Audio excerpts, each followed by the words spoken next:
आमीन।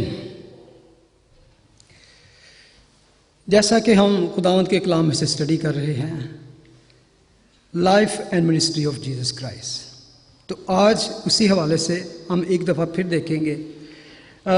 आज देखेंगे चैप्टर 10, मैथ्यू चैप्टर 10। अगर आप मेरे साथ निकालें, यहाँ पर एक बात लिखी है कि गैर कौमों की तरफ ना जाना और सांवरियों के इसी शहर में दाखिल ना, इसराइल के घराने की खोई हुई भेड़ों के बारे में होना। इस चीज़ पे कई दफ़ा लोग जो हैं क्वेश्चन करते हैं कि why actually Jesus told them not to go to the Gentiles और समैरिटन्स। और इस बात को लेकर अक्सर लोग कहते हैं कि Jesus only came for the nation of Israel. और स्पेशली मुसलमान भाई वो हमें इस तरह की बात कहते हैं कि जीसस वाज ओनली, वो एक शॉर्ट टाइम के लिए और only for the nation of Israel के लिए आए थे। लेकिन क्या आप समझते हैं ऐसी बात थी? ऐसी बात नहीं थी। इसकी एक वजह थी कि क्यों खुदावंद ने, इवन अगर आप गौर करें कि एक ऐसा टाइम था कि खुदावंद भी इसराइल के अलावा दूसरी जगह पे कहीं नहीं गए। अपने 3 साल की जो मिनिस्ट्री थी, did not went out from the Israelite, गलील में या यहूदिया में, लेकिन उसके पास दूसरी जगहों से लोग जरूर आते थे, गैर कौमों में से आते। लेकिन आपको अगर याद होगा, जॉन चैप्टर 4 में खुदावंद सामरिया से होके जा रहे थे, तो वहां पर एक समैरिटन वुमन के साथ उनकी मुलाकात होती है। वेरी फैसिनेटिंग चैप्टर है, वो भी आप दोबारा पढ़ें। उसमें क्या था, उस समैरिटन वुमन के साथ जो उस कुएं पर, उस वेल पर जो बातचीत हुई, वो कहते हैं कि जब हमारा वो आएगा मसाया तो हम ये करेंगे वो करेंगे। तो वहां पर first time Jesus revealed himself as a Messiah. किसी पर अगर उन्होंने बताया कि उसने कहा कि जिसका तू इंतजार कर रही है, जिससे तू बात कर रही है, वही है, आई एम द मसाया। उसने कहा कि अगर तू जानती कि जिससे तू बात कर रही है, तो मुझसे वो पानी मांगती जो मैं तुझे देता, तो तुझे कभी प्यासी ना होती, बल्कि तेरे अंदर से पानी की नदियां जारी होती। तो ये एक ऐसी बात है कि जो हमें बताती है कि खुदावंद जेंटाइल से, गैर कौमों से सबसे प्यार करते थे। ही लव ऑल। लेकिन क्या वजह थी उनकी ऐसा होने दिया? एक तो वजह कह सकते हैं कि आप कि Israel nation was the chosen people, first chosen people। Even उसके बारे में रोमियो 9:4-5 में लिखा है, वो इसराइली हैं, ले पाले होने का हक, जलाल और अहूद और शरीयत और इबादत और वादे उन्हीं के हैं, और कौम के बुजुर्ग उन्हीं के हैं, और जिस्म की रूह से मसीह भी उन्हीं में से हुआ, जो सब के ऊपर और अब तक खुदाए महमूद है। ये खुदा की चुनी हुई कौम थी, स्पेशल उनकी खुदा की नज़र में प्लेस थी, और अब भी है उनकी, और उनके साथ कवनेंट थे उसके खुदावंद के। और खुदा असल में क्या था प्लान, के इसराइल कौम को एज ए चैनल यूज करना चाहता था थ्रू द वर्ल्ड। आपको याद होगा इब्राहिम से जो खुदा का वादा था, तेरे वसीले से क्या होगा, कौम में बरकत पाएंगी। Through this nation Lord want to bless other nation. उनको खुदा अपना चैनल बनाना चाहता था, ये vehicle to reach the Gentiles. अगर इसराइल रिपेंट करती तो दैट वाज कि kingdom of God is here, तो फिर उनके थ्रू खुदा दुनिया को। लेकिन क्या हुआ कि उन्होंने उसको रिजेक्ट किया, अपना मसाया ना माना। तो उसके बाद खुदावन, आगे हम जाके पढ़ेंगे क्रोनोलॉजिकल ऑर्डर में, जब चैप्टर 13 में पैराबल्स की, तमसीलों की, वही आता है कि then he start preaching outside from the home. आपको ट्रांजिशन नजर आएगी कि पहले ज्यूइश देन जेंटाइल्स। इवन आप पॉल को देखें, पॉल की मिनिस्ट्री और पैटर्न बिल्कुल सेम था। जब कहीं भी दुनिया में जाता उस दौर में, तो सबसे पहले वो इबादत खाना में, यहूदियों के इबादत खाना में जाता, then he go to Gentile. पहले यहूदी फिर यूनानी। क्यों था? कि ये खुदा का हुक्म था कि if they reject them then you are all go to. और उसका एक और भी उसको फायदा था कि अगर वो क्या करता कि अगर वो किसी इबादत खाने में जाके मसीह की तालीम देता और अगर एक या दो आदमी भी वहाँ से बिलीव कर लेते उसके कलाम पर, तो फिर उस नए एरिया में उसको जाना इजी हो सकता था। अगर वो बिल्कुल जाके नए एरिया में जो कि कुछ जानते नहीं तो वहाँ प्रीच करता तो उसका डिफरेंट एक टाइम लगता, थोड़ा हार्ड लगता। लेकिन अगर वहाँ का जो रहायशी हो, उस जगह का लोकल, अगर वो बिलीव करता तो उसके लिए आसानी होती कि वो आगे अप्रोच कर सकता था। तो एक ये वजह थी। दूसरी वजह ये थी कि उनकी आपस में प्रॉब्लम, समैरिटन और जेंटाइल्स। जेंटाइल्स तो हम उनको कहते हैं जो गैर कौम में पैदा होते हैं, जो जूश के अलावा पैदा होते हैं, और उनके साथ उनका ताल्लुक नहीं था। समैरिटन के साथ उनकी खास प्रॉब्लम थी। समैरिटन पता क्या थी?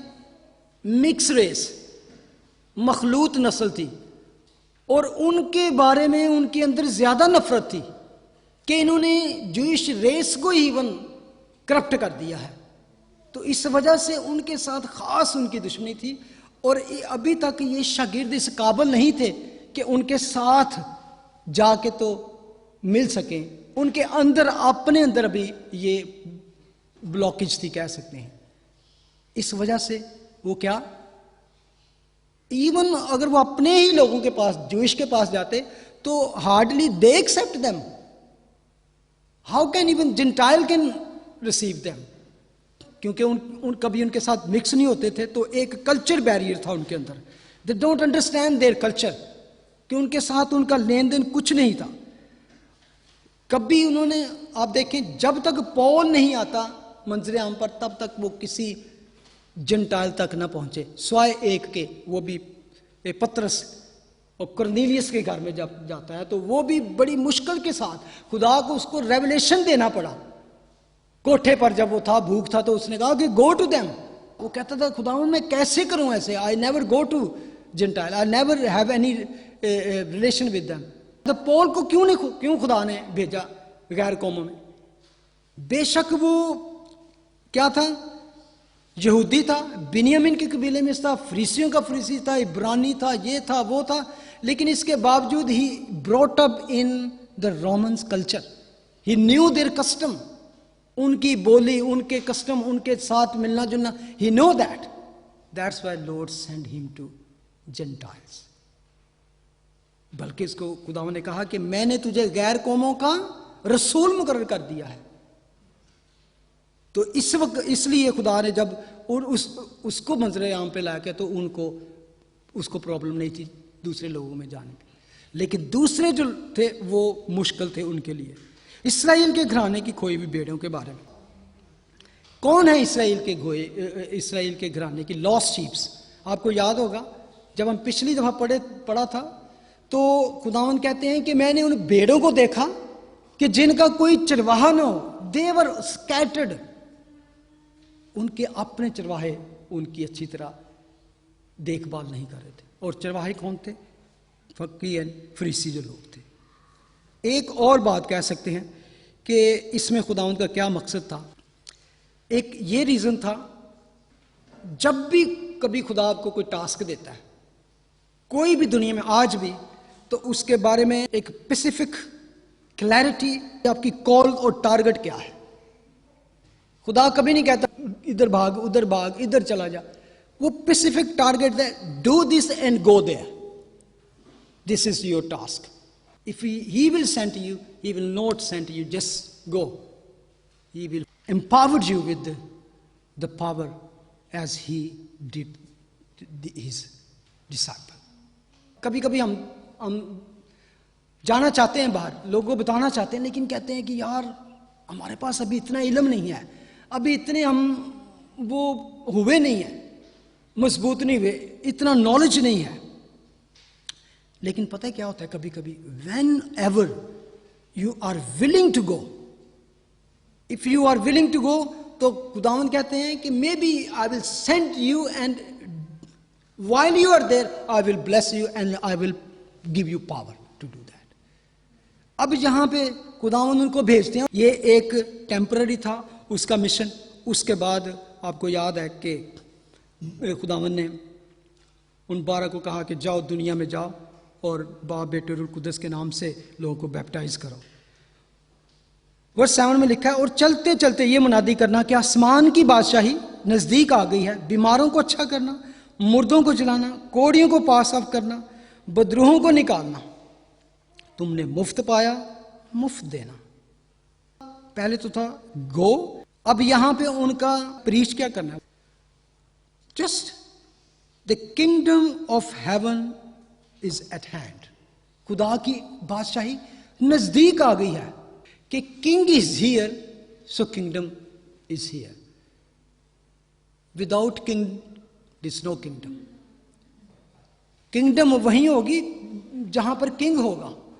यहां पे टास्क उनकी थी कि go and preach the kingdom of heaven is at hand.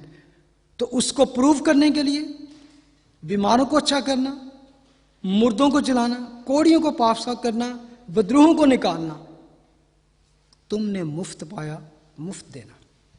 खुदा का कलाम थे कि never charge anybody for teaching them. सिर्फ एक टर्म ऐसी थी जहां वो चार्ज करते थे, when they teach a little child. वो क्यों? वो इसलिए था कि कहते लिटिल चाइल्ड को टीच करना उसके पेरेंट्स का फर्ज है. अगर वो नहीं कर रहे तो देन दे हैव टू पे.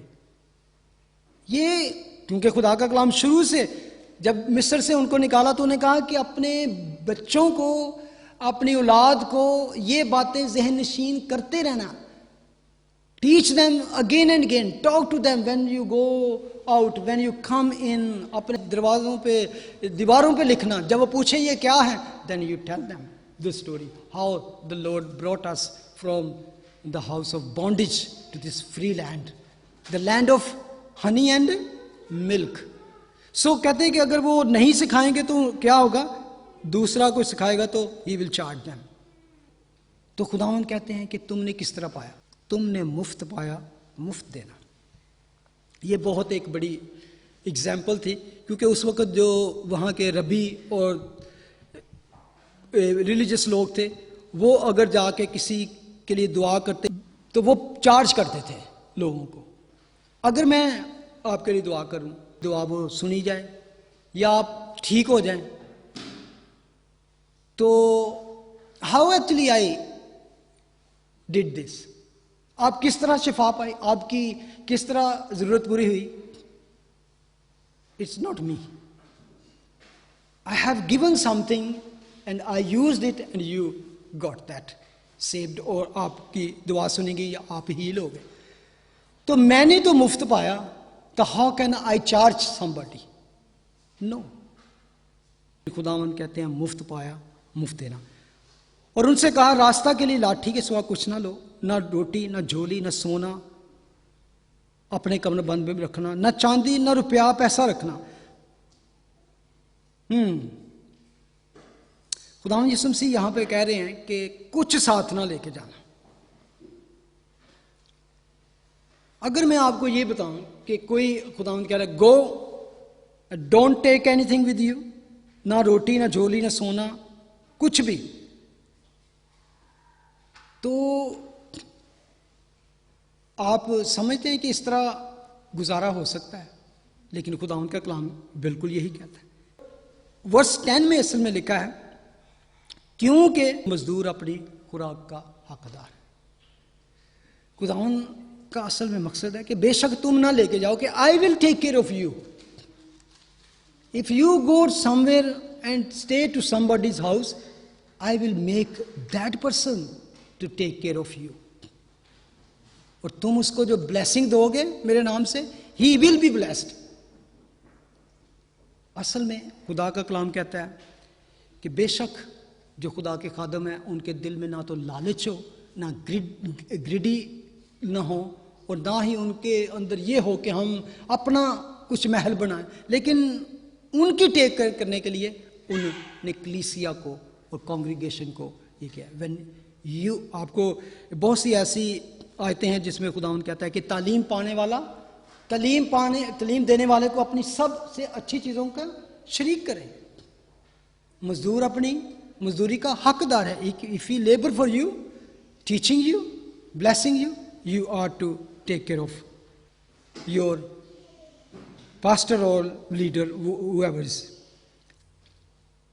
वर्ष अगर आप 11 देखें तो उसमें लिखा है, और उसने उनसे कहा जिस शहर या गांव में दाखिल हो दरियाफ्त करना कि उसमें कौन लायक है, और जब तक वहां से रवाना ना हो उसी के यहां रहना,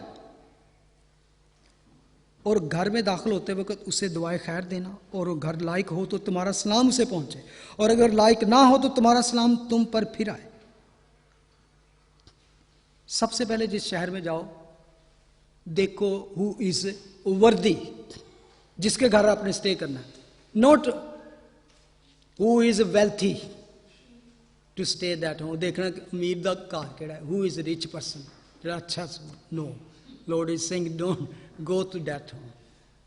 वर्दी वो है जो तुम्हारे कलाम को, मेरे कलाम को सुने, जो बिलीव करे, चाहे वो गरीब हो, स्टे देयर। एक ही घर में रहो तो वहां से then go for all houses and teach them, preach them, heal them and come back to same house। लिखा है वर्स 12 में, और घर में दाखिल होते वक्त तो दुआएं खैर देना, और अगर वो घर लायक हो तो तुम्हारा सलाम से पहुंचे, अगर लायक ना हो तो तुम्हारा सलाम तुम पर फिर आए। और जिस जगह के लोग तुमको कबूल ना करें, तुम्हारी ना सुने, तो उस घर से या उस शहर से बाहर निकलते वक्त अपने पांवों के तलवों की गर्द झाड़ देना, ताकि उन पर गवाही हो। मैं तुमसे सच कहता हूं कि अदालत के दिन उस शहर की निस्बत सदूम और अमूरा के इलाके का हाल ज्यादा बर्दाश्त के लायक होगा। और लूक उसको लिखता है, पस वो रवाना होकर गांव गांव खुशखबरी सुनाते और मुनादी करते कि तौबा करो, और हर जगह शिफा देते फिरे, और बहुत सी विद्रोहों को निकाला और बहुत से बीमारों को तेल मालकर अच्छा किया। अजीजों, अगर गौर करें, शुरू में लिखा है कि वर्ष में कि वो शागिर्द है, ही कॉल्ड हिज डिसाइपल, और वर्ष 2 में वो क्या है, अपोस्टल, उनको लकब दे दिया। पहले वो अपोस्टल, डिसाइपल हैं लर्नर, जो शागिर्द है लर्नर। अपोस्टल जो हैं जिनको मैसेज के साथ भेजा जाता है, he want to make you his messenger. जब तक वो सीख रहे थे वो डिसाइपल थे, जब वो भेजे जाते हैं तो वो रसूल हैं। This is transition. अजीजों, बात ये नहीं थी कि ये लोग कैसे थे, उनकी बैकग्राउंड क्या थी, वेयर दे केम फ्रॉम। बात ये नहीं थी कि वो क्या थे, बात ये हुई कि वो क्या बन गए, व्हाट जीसस मेड देम। और मैं समझता हूं कि अगर हम सारी जिंदगी इसी तरह गुजार दें कि हम लर्नर ही रहें, सीखते ही रहें, तो खुदावंद हमको बार बार कहता है फसल तो बहुत है, मजदूर थोड़े ही। और किस तरह के वो मजदूर ढूंढ रहा है, ये ना समझे कि जो किसी यूनिवर्सिटी से या बड़े स्कूल से एजुकेटेड होके और बड़ी बड़ी डिग्रियों लेके आए हैं। किस तरह के मजदूर ढूंढ रहा है, वफादार और ऐसे कि willing to go. If you are praying for somebody to save, now this is time for you to evangelise, now the time to go and tell them about Christ. Last में आपको एक स्टोरी बता के तो एक missionary की and करूंगा। He was very educated और he wanted to serve God. किसी जगह पे अपॉइंटमेंट थी कि एक मिशनरी के लिए उन्होंने कहा कि we want to send a candidate to the field. तो किसी ने अप्लाई किया, तो उसको जब अपॉइंटमेंट मिली तो उन्होंने कहा कि 3 o'clock इन द मॉर्निंग आपने पहुंचना है वहां पे। गौर से सुने, इसके बाद मैं करूंगा। In a cold morning in the winter, 3 बजे उसने पहुंचना था ऑफिस में, तो एग्जैक्ट टाइम बल्कि 5 मिनट पहले वो वहां पे पहुंचा। लेकिन क्या हुआ, एग्जामिनर जिसने उसको इंटरव्यू लेना था, ही केम 8 o'clock in the morning. He opened the door. उसने विदाउट एक्सप्लेनिंग कि क्यों मैं लेट आया, you could come, no have some question. सबसे पहला क्वेश्चन उससे पूछा, मेरे लिए स्पेल करो वाटर. वाटर के स्पेलिंग क्या है? उसने कहा WATER. वेरी गुड उसने कहा. दूसरा कहता चलो देखे how you are good with the figures. तो उसने कहा कि हाउ मच इज 2 × 2. 2 कितने होते हैं? 2 and 2. उसने कहा 4. उसने कहा वेरी गुड, एक्सीलेंट. बस 2 क्वेश्चन पूछे. उसने कहा no, I am going to recommend to the board tomorrow, you have pass the test. चला गया, वो चला गया. अब इन द मीटिंग, जो बोर्ड की मीटिंग थी, अब वो उसके बारे में बता रहा है कि I have found a wonderful person for the job.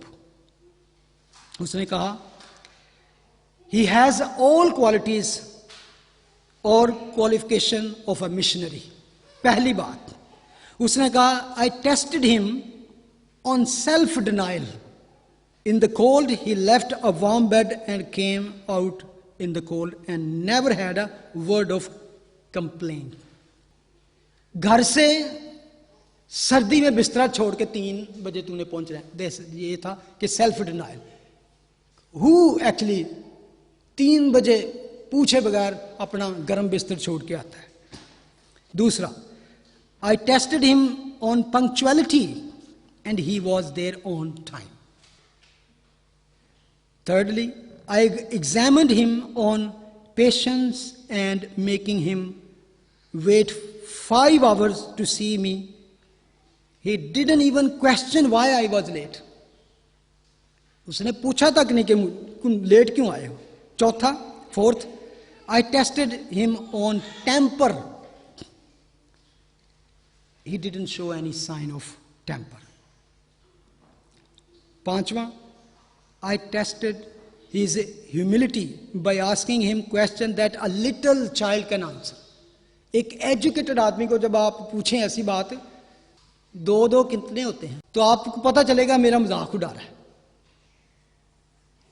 लेकिन उसने कहा कि उसने कोई ऐसा कोल्ड आंसर नहीं दिया, कोई ऐसा ऑफेंस नहीं शो किया. He meets the requirements, patience, humility, punctuality, which demonstrate that you care for someone else by not making them waste their time waiting for you. It's a wonderful man. Amen. और मैं चाहता हूं कि आज आप खड़े हो जाएं और दुआ करें मेरे साथ. Lord, I want to go on the field. I want to be a sent out